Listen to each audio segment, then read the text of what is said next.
Hi everybody, welcome back to the Stellium Astrology podcast. I'm Stephanie James and today we're going to be talking about the modes.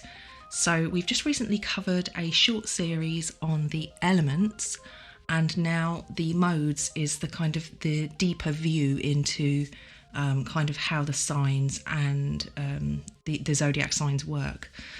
Whereas the elements are kind of describing, the kind of motivation and way that signs kind of engage with their environment.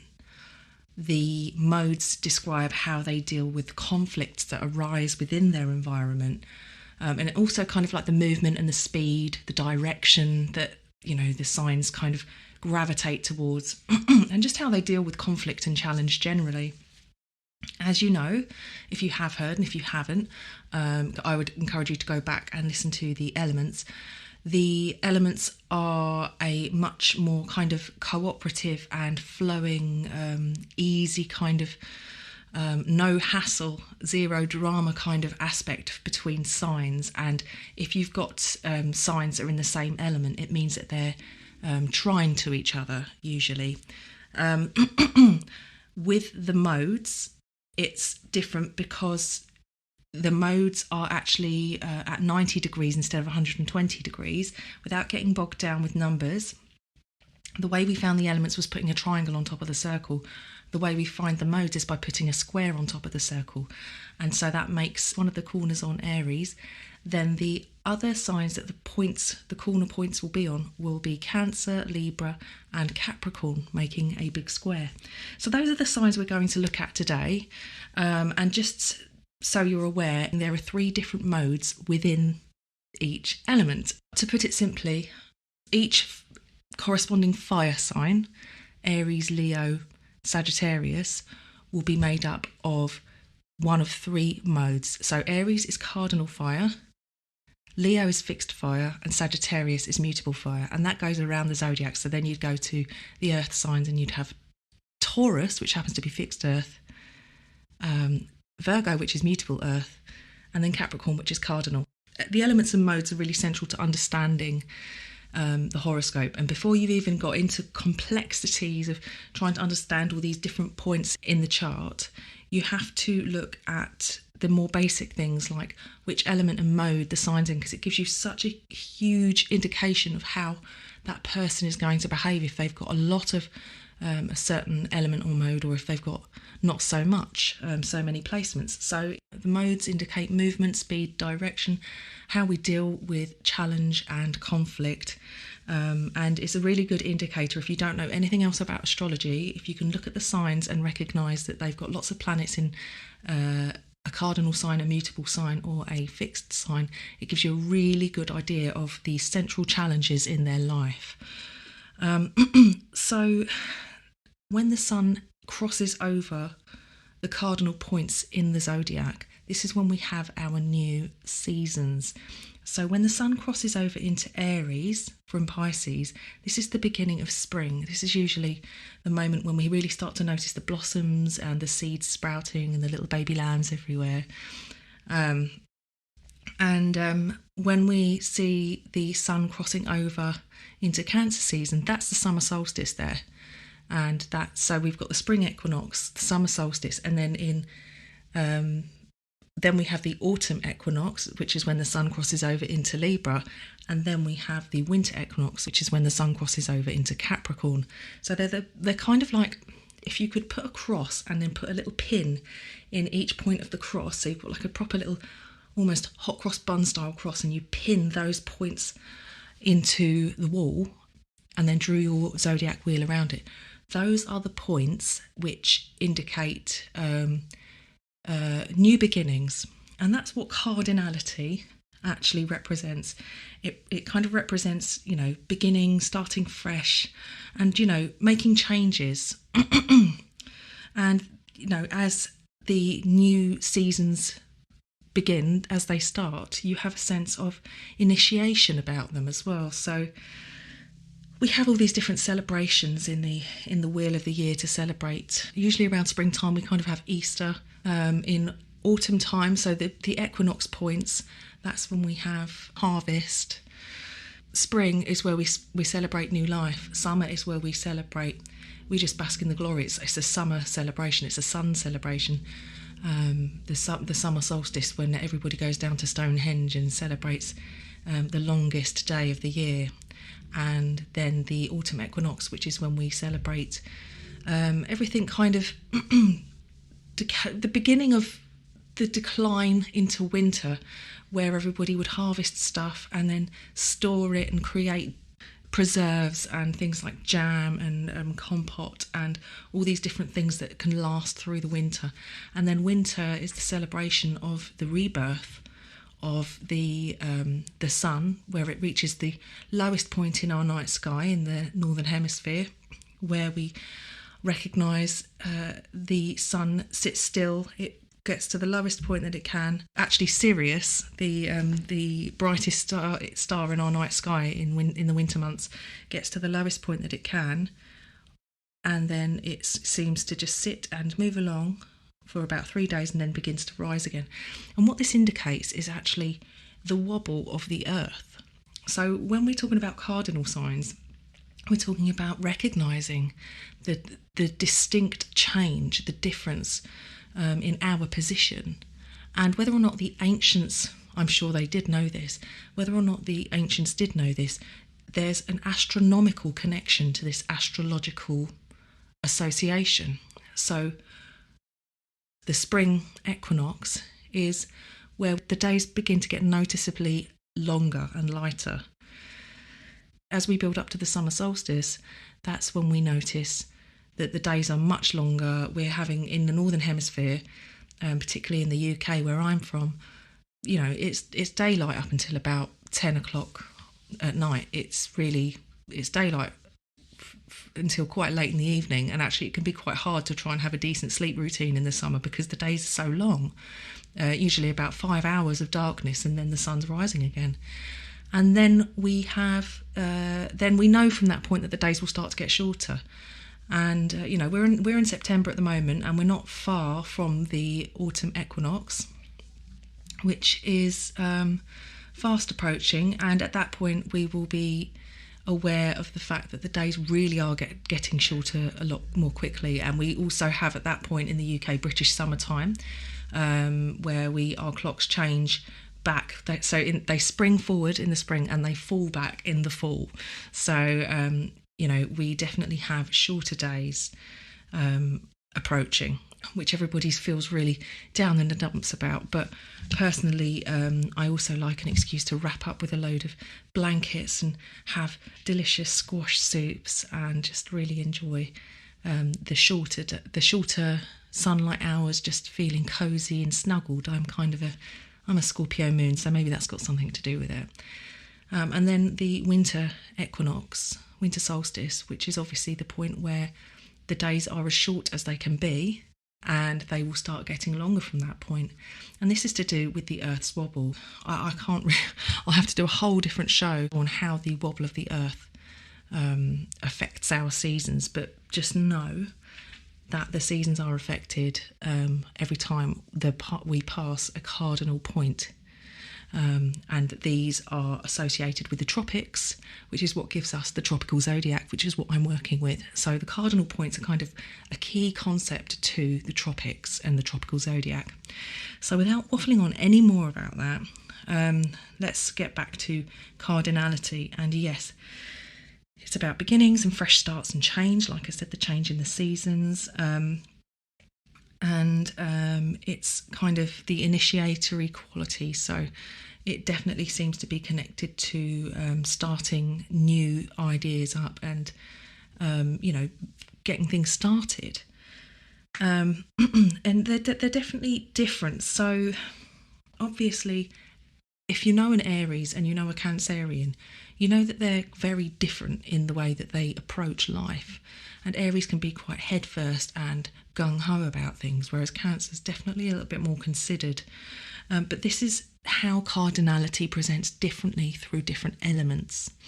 So with Cardinal fire, you're definitely going to have something a bit more pioneering and sort of doing things their own way, not afraid to walk a different path and do it their own way.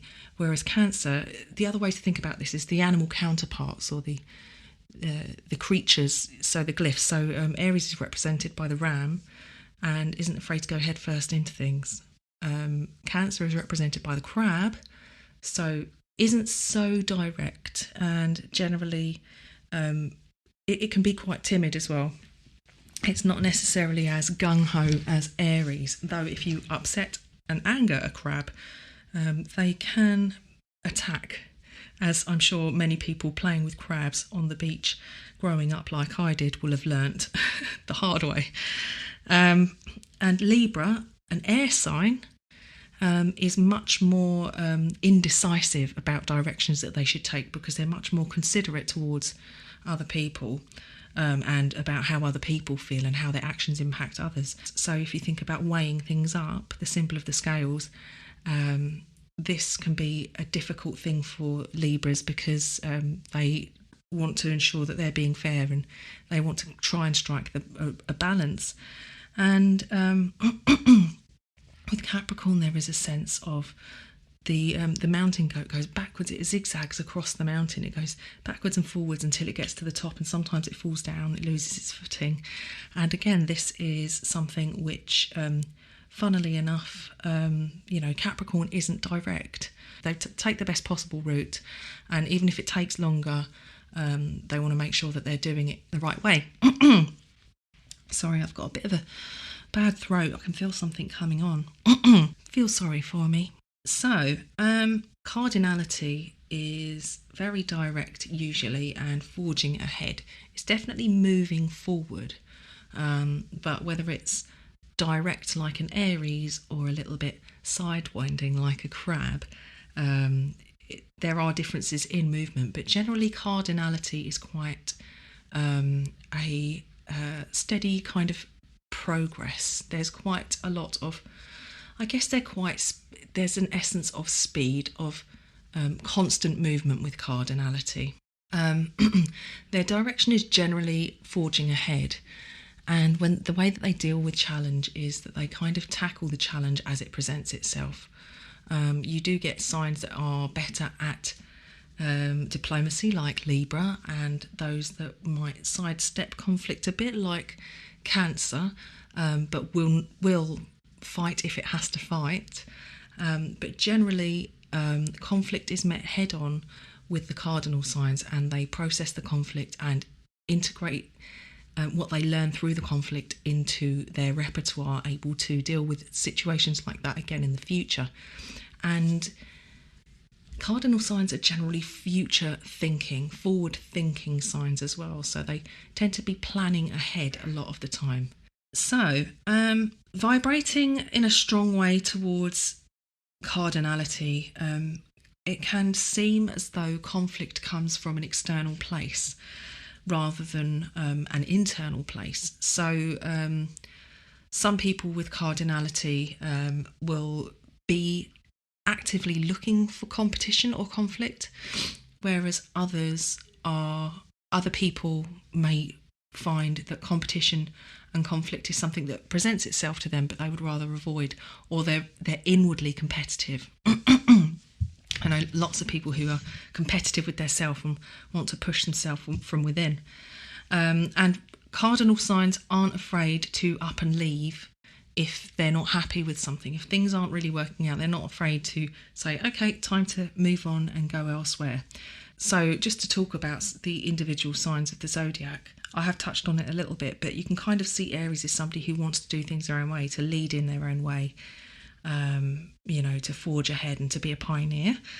With Cancer, you can almost see Cancer as that person who really wants to protect their family, and, they have a strong resonance to starting a family, perhaps, that whole initiatory quality, that watery initiatory quality could be about starting their own family, and really putting time and effort into their past, so perhaps doing their own family genealogy, something like that, quite, starting that process.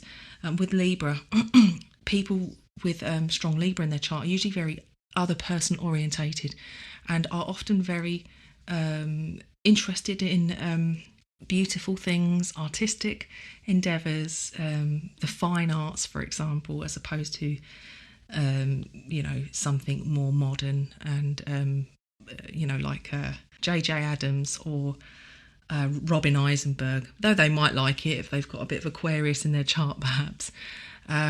They're probably much more into more classical art.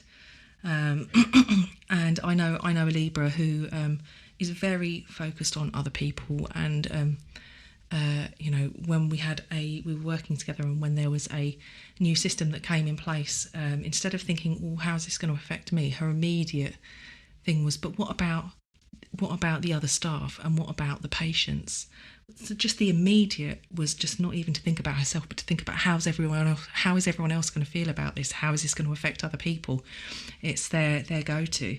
And Capricorn their knee-jerk may be, well, how's this going to affect my reputation? How's this going to affect where I'm heading in my future, my end goal? That's just a kind of thought process.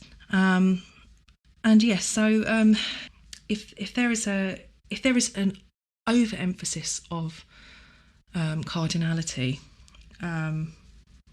they may create a bit of a crisis for themselves where it really isn't necessary, or it doesn't exist. So they may be overly initiatory and proactive, and saying yes to everything, kind of a bit of like fear of missing out. Maybe too quick to get things started and have too many things going at one time, so it can be a bit overwhelming, and they might find it difficult to actually complete some of the projects that they start. It can be difficult for them to cooperate with other people because they are so fixated on the goal that they're trying to achieve. They're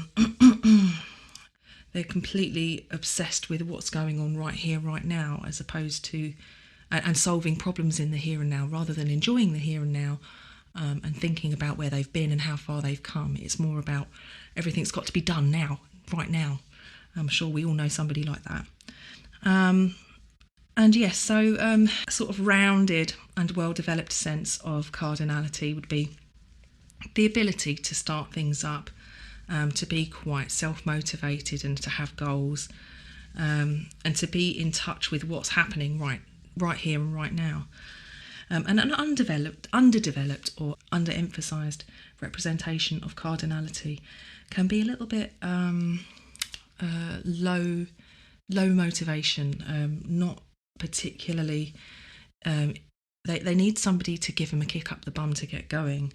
They can get stuck in a rut or be avoidant of challenge, depending on which mode or quality is of higher representation in their chart. So getting stuck in a rut is definitely something that the cardinal signs tend to avoid. And they're not scared to take on a challenge. So if they're avoiding either of these things, if they're feeling stuck in a rut and they're avoiding challenge, that's usually a sure sign that cardinality is lacking. And yeah, underdeveloped as well can be a sense of just not really dealing with life in general, and not dealing with some of the issues that come along and present themselves, which requires a solution, an immediate solution. So that's the cardinal signs in a nutshell. I do have a few charts to look at. So my subscribers' charts, I actually had a few people. I'm just looking now, I've got the charts coming up. So I've got a few people that contacted me and said they'd like to be in the podcast. Let's have a look, who have I got?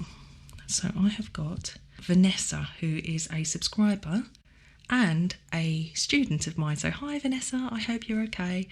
Vanessa has loads of cardinality in her chart. She has got Sun, Jupiter, Chiron, the asteroid, Moon and Venus all in Cancer, and opposite that she has Saturn, Neptune and Uranus all sitting in Capricorn. So a lot of those are slower moving planets on the opposite side. Saturn, Neptune and Uranus, slower moving, but on the other side of that seesaw of planets, so all of the stuff in Cancer, well, already we know that Cancer is the crab and it's moves side to side rather than straight ahead, and it's a bit more considered. It can be protective and isn't scared to defend, isn't scared to get into some kind of conflict, but generally this conflict would have to be usually about the people that she loves or cares about, and about home, really, for her, family and home and loved ones. And she does have Mars in Taurus as well, which is a slow release kind of placement for Mars. So it's not necessarily an anger that particularly is revealed very easily, but when it does present itself, it can be like red flag to a bull, a red rag to a bull, and when it does finally let loose, it can really let loose. So that's Vanessa. So that kind of tells a bit of a story about how she manages her anger, but also what she kind of gets annoyed about, what she cares deeply about. And, you know, like I said, with cardinality, there are new beginnings. She does have a fixed ascendant, she has a fixed midheaven, and she has a fixed Mercury and Mars. So there is an element of fixity about this chart. So there is a sense that there could be an element of getting stuck in certain situations, but there isn't a reluctance to accept change. And for somebody with so much cardinality, a change can feel like a breath of fresh air, like they're ready to do something new and start over, and it's an opportunity to do things better, rather than perhaps if you had an overemphasis of fixity, it might be a bit scary to start fresh. So that's a little bit about Vanessa, and I'm sure we'll talk about Vanessa in future episodes, but that was just a very brief one. Who else have we got? Another subscriber of mine and also client and student of mine is Maria from Portsmouth. Hi Maria, I hope you're okay. I'll be seeing you this week. Now Maria has Sun, Mercury and her midheaven in Capricorn. She also has Aries rising, which is another cardinal sign, and the ruler of Aries, which is Mars, happens to sit in Libra on the opposite side of the zodiac, in another cardinal sign. So Maria, again, is probably somebody who's used to having fresh starts, is probably very self-motivated. Anybody with Capricorn and Aries placements usually are naturally happy to lead, and usually find themselves in situations where they're asked to lead in some way, because they display naturally this problem-solving attitude where a problem arises and they kind of come up with a solution for how to deal with it. So constantly showing this kind of ability to think about how to deal with situations will often lead to being asked to lead other people. And having Mars in Libra as well, the ruler of her ascendant, her cardinal ascendant, on the opposite side of the chart, is usually an indicator that the person spends a lot of their time focusing on the issues of other people, and possibly even spends a lot of time mediating and finding themselves in a diplomatic position where they try and diffuse other people's arguments or issues. So that's a little bit about Maria, and with her Sun and Mercury sitting at the top of the chart, this really is somebody who's good at coming up with ideas, and usually somebody who's seen as a natural leader, as I've already said. So that puts also, with her midheaven in Capricorn, it puts her, the lowest point of her chart, her family point of her chart, into Cancer. So there's a sense of real alignment with the cardinal points. Okay, so that's Maria, and I'll see you soon, Maria. I'll see you soon as well, Vanessa, actually, because I'm teaching them both at the moment. So this is one that just came through to me recently, is a chart for Cara in New Zealand. So gosh, this podcast is reaching much farther than I'd ever anticipated it would. Whether you're still in New Zealand at the moment, I don't know, Cara. But yes, Cara you sent your chart through, and it was just in time because I was just putting together my Cardinal episode, planning for that, and you just popped up in my inbox. You have got another Aries rising native here. So Cara has Aries rising, and on the opposite side of the zodiac, in Libra, Cara has... Lana, what are you doing? Don't know if you heard her scraping down the door. That's obviously delightful behaviour from my little... Aren't you cute? That's why you get away with scratching the doors. So, Cara has 5 planets in Libra. That's 5 planets. So that's Sun, Saturn, Jupiter, Moon and Pluto. So that's a pretty hefty stellium you've got, Cara. And that's sitting, again, on the opposite side of the wheel of the zodiac, all sitting in a clustered up position in the area of other people. And with Libra already being other person orientated, this means relationships play a key role in your life. Whether you're somebody who spends their time working in a therapeutic environment with other people, I think that your role in life is to kind of bring a sense of balance to other people's issues. And with your Mars in Leo as well, it kind of indicates to me that other people's dramas are you kind of unpick and make sense of other people's dramas for them, and perhaps you're a sounding board for other people to come and talk to, and just to try and help them to claim a sense of inner peace, because they're coming from a place where there's either a lot of conflict, a lot of difficulty.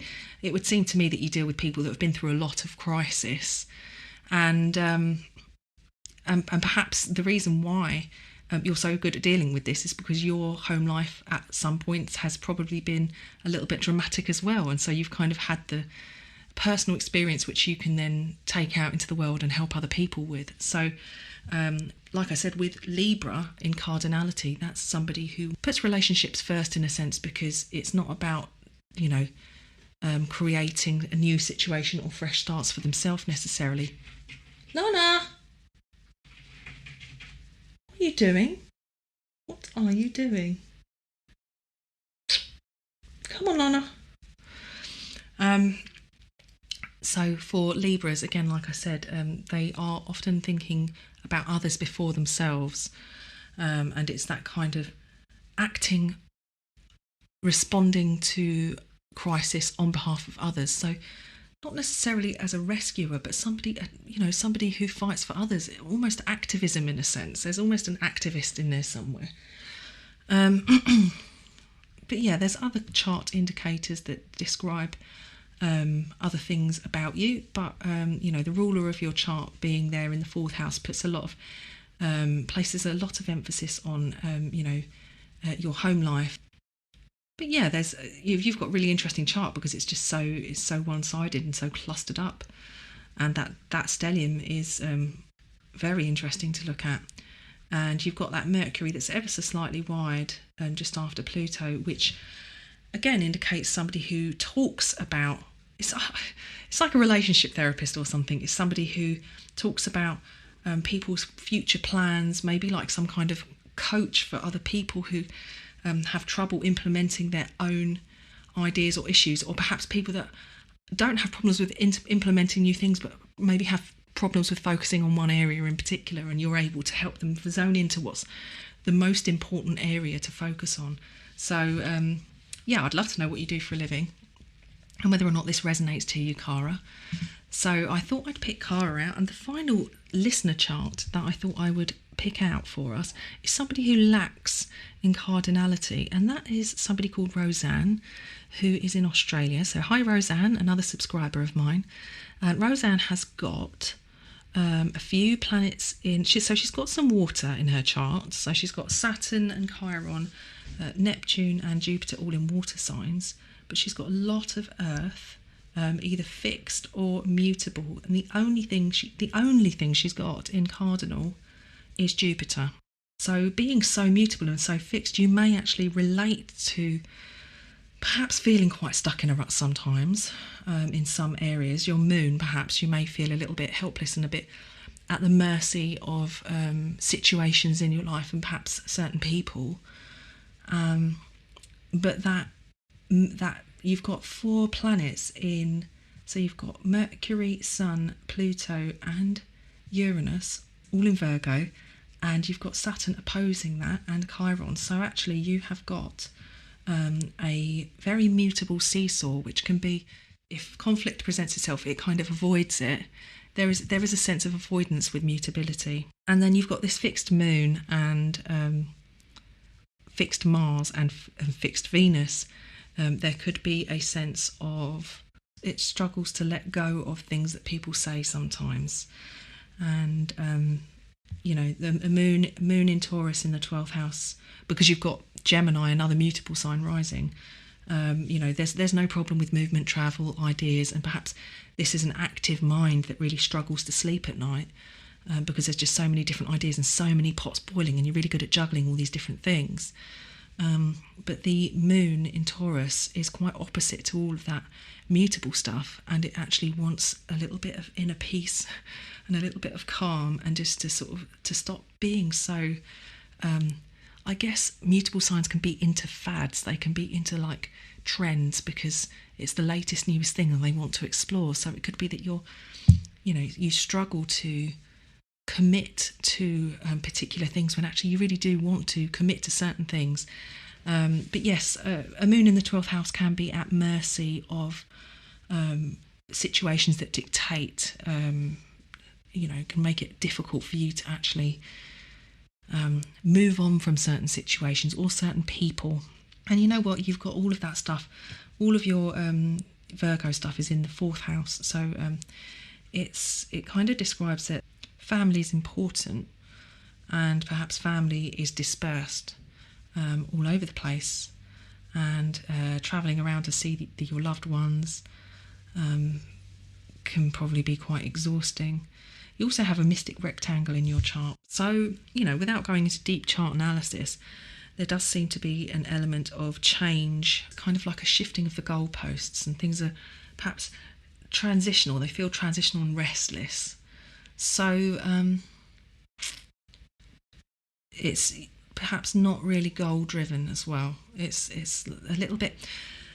Mutable signs can feel a little bit aimless.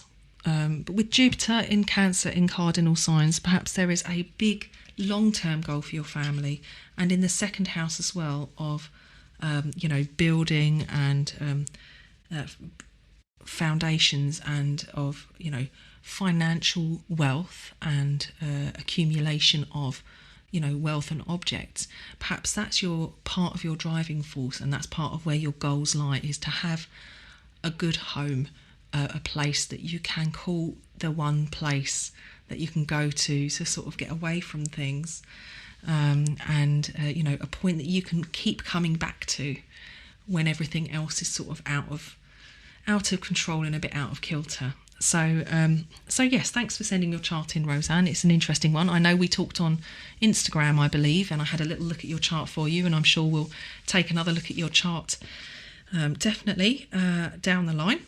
And yes, I did pick out a few celebrities to look at. So my Aries person that I decided to choose is Angelina Jolie. Now, I chose her because she's got cardinal points. So she's got all of her ascendant, her descendant, her midheaven and her IC are in all of the cardinal points. So Cancer rising, Capricorn setting, and her midheaven is Aries and her IC is in Libra. So even though she is a Gemini with Mercury in Gemini, she's got 7 planets in cardinal signs. Now, I don't necessarily know her personally, but I think that Angelina Jolie kind of describes somebody who has got... She did seem to have a lot of projects on the go, definitely a few years back where she was working for the UN, and she'd adopted her family but also had her own children. She had a lot going on, But one thing that seems to be very much in the public eye, and something that we do seem to know about Angelina, is her relationships. Obviously she got together with Brad Pitt when she was filming Mr. and Mrs. Smith with him. So you can see that conflict presented itself to her in a very public way.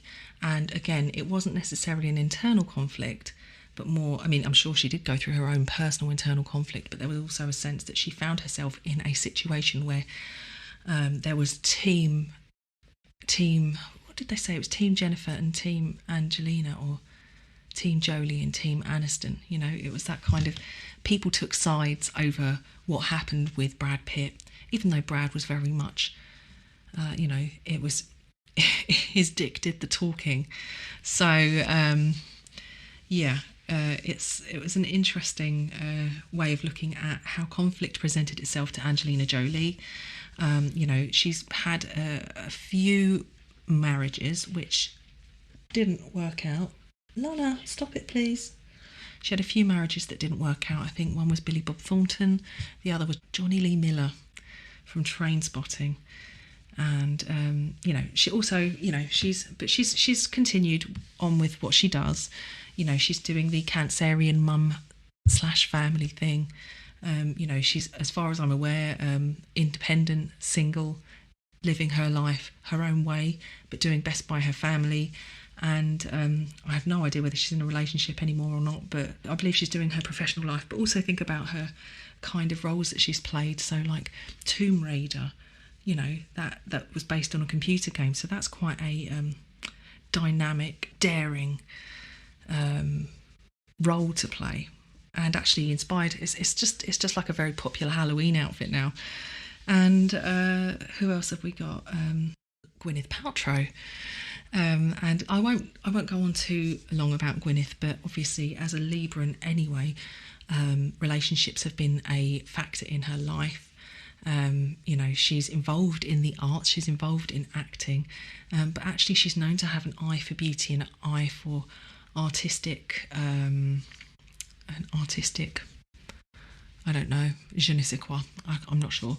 But she created the website Goop, which is Gwyneth Paltrow, GP, and she said the reason she called it Goop was because somebody told her that websites with two O's in them usually score higher on SEO, so she decided to put two O's between her first initial and last initial, and she's got Goop. And actually Goop is doing incredibly well. It started off as a blog that she started in her kitchen, and it talks about fashion and beauty, but it's ethical fashion and beauty really, and it talks about real issues as well.